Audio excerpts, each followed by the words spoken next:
اهلا وسهلا بيكم، يا رب تكونوا بخير وفي احسن صحه واحسن حال. يمكن كتير جدا منكم بيسمع عن المصطلح ده وهو مصطلح مقاومه الانسولين. مشكله مقاومه الانسولين ان الناس كتير بتكون عندها بس هم مش واخدين بالهم للموضوع ده، او بمعنى اصح مش مركزين فيه. لكن مع الاسف مره واحده الموضوع بيتدهور ومقاومه الانسولين بتدخل في امراض كتيره تانية زي مثلا السكر، زي الزهايمر، زي تكيس المبايض وحاجات كتيره جدا تاني. وعلشان كده في حلقه النهارده هقولك على شويه علامات لو ظهرت عليك يبقى عندك مشكله مقاومه الانسولين، وازاي تعرف ان انت عندك المشكله دي. وكمان هقولك لو لقيت العلامات دي عندك ازاي تقدر تمشي على علاج مظبوط جدا بحيث انك تتخلص من الموضوع ده تماما. وبالتالي وفي وقت قليل تماما هنعالج مشكله مقاومه الانسولين، وكمان هتحمي نفسك من عدد كبير جدا من الامراض اللي ممكن تحصل لو كان عندك مقاومه الانسولين وانت مش واخد بالك منها. خليكم معايا لانها تكون حلقه مهمه جدا.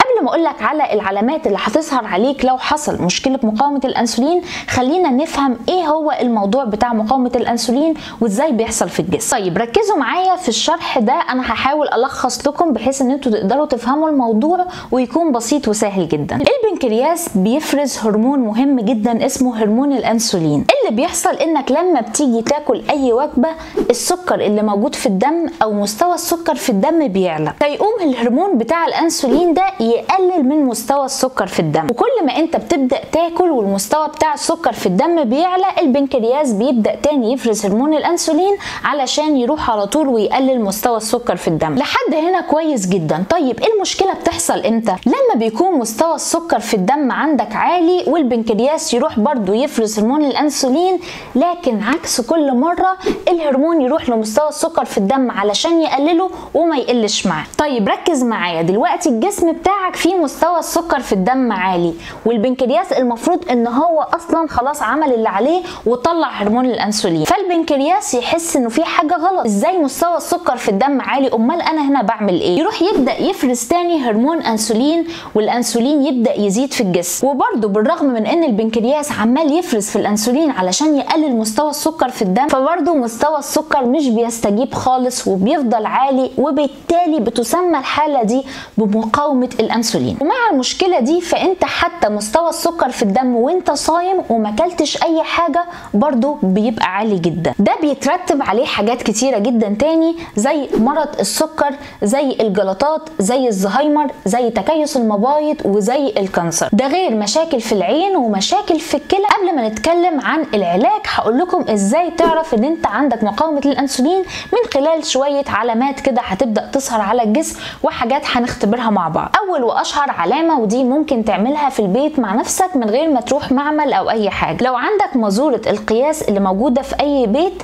هتلفها حوالين البطن بتاعتك، يعني هتقيس محيط الخصر. لو كان اكتر من 100 سم في الرجال او لو كان اكتر من 88 سم بالنسبه للسيدات يبقى كده عندنا مشكله مقاومه الانسولين. تاني علامه بتظهر وهي بقع داكنه كده هتلاقيها على الجلد، في شويه بقع واضحه جدا، ودي بتبدا تظهر مع المشكله دي، يعني هي ما كانتش موجوده عندك قبل كده. طيب تحليل مهم جدا هنعمله في المعمل علشان برضو نتاكد من الموضوع ده. هنروح نحلل التحليل ده وهو مستوى السكر في الدم صايم. التحليل ده المفروض ان انت قبله تقطع الاكل لمده 8 ساعات. لو طلعت نتيجه التحليل اكبر من 100 يبقى انت اكيد عندك مشكله مقاومه الانسولين. من العلامات اللي تركز فيها كويس جدا وهي قرايات ضغط الدم، وده برضو ممكن تقيسه في البيت. لو كان باستمرار 130 على 80 او اعلى يبقى برضو عندنا خطر المشكله دي. طيب دي اشهر واسهل الحاجات اللي انت ممكن تعرف منها اذا كان عندك المشكله دي ولا لا. في تحليلين تاني اضافيين ممكن تعملهم لو انت شاكك في الموضوع بنسبه كبيره.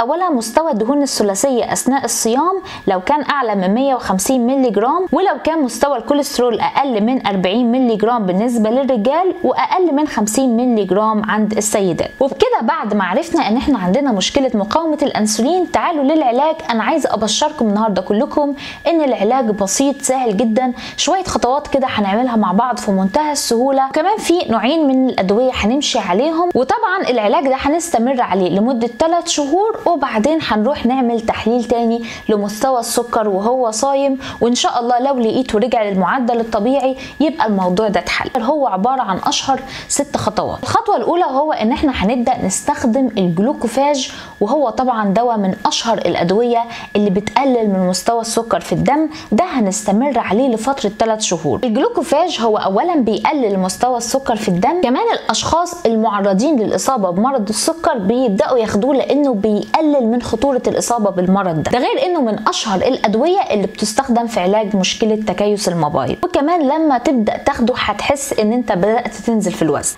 اما تاني حاجه هنبدا ناخدها وهو مكمل الكروميوم. الكروميوم من اشهر المكملات اللي بتزود حساسيه الانسولين، ودي حاجه مهمه جدا وانا بحتاجها لغايه لما انا اعدي من المشكله دي. طيب ازاي هو بيزود من حساسيه الانسولين؟ ده عن طريق ان هو بينشط المستقبلات الخاصه بهرمون الانسولين في الخلايا بتاعه الجسم بتاعتك علشان تقدر تقوم بالاستقبال بتاعه. اما ثالث نقطه في العلاج وهو لو تقدر تعمل الصيام المتقطع او حميه زي الكيتو دايت، فان الحاجتين دول مهمين جدا. الصيام المتقطع اتكلمنا عنه في فيديو مفصل هيظهر لكم من اللينك اللي هيطلع فوق. الصيام المتقطع وهو ان انت هتقدر تاكل في خلال اليوم كله لمده 8 ساعات، اما ال 16 ساعه الباقيين فان انت هتصوم فيهم، وممكن كمان تدخل ساعات النوم بتاعتك ضمن ساعات الصيام. واثناء فتره الصيام ما ينفعش تستخدم اي سكريات او اي مشروبات محلاه نهائي، لكن ممكن تاخد مشروبات او سوائل خاليه من السكر وده براحتك جدا. بس خليني اقول لك على نقطه مهمه جدا،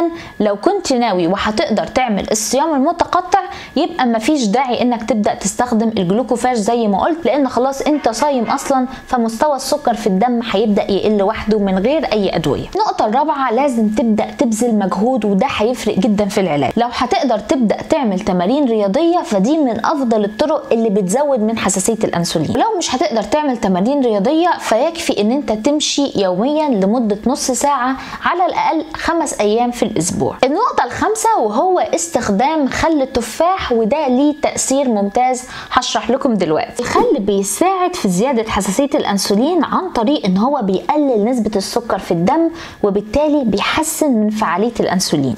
اما سادس واخر نصيحه وهي ان انت لازم تبدا تنزل في الوزن. وبالنسبه للموضوع ده في كام نقطه مهمه جدا عايزه اتكلم فيها معاكم. النقطه الاولى لازم انك تزود في اكلك من الالياف القابله للذوبان زي البقوليات ودقيق الشوفان وبذور الكتان والخضروات زي براعم بروكسل والفواكه زي البرتقال. اولا هي بتساعد على خفض الكوليسترول، وكمان بتقلل من الشهيه وبتزود من حساسيه الانسولين، وهو ده اللي انا عايزاه. النقطه الثانيه لازم تحاول تقلل من الكربوهيدرات لانها هي الحاجه الاساسيه اللي بتساعد على رفع مستوى السكر في الدم. طيب في كربوهيدرات ممكن نقدر ناكلها لانها بتبقى منخفضه ومش هتشكل لي خطوره زي الكربوهيدرات بشكل عام. من اشهرهم البطاطا الحلوه والرز البني والكينوا وبعض انواع دقيق الشوفان. النقطه الثالثه تقلل من تناول السكريات المضافه، بتكون موجوده في الحلوى، المشروبات المحلاه بالسكر، الكعك، البسكويت والمعجنات.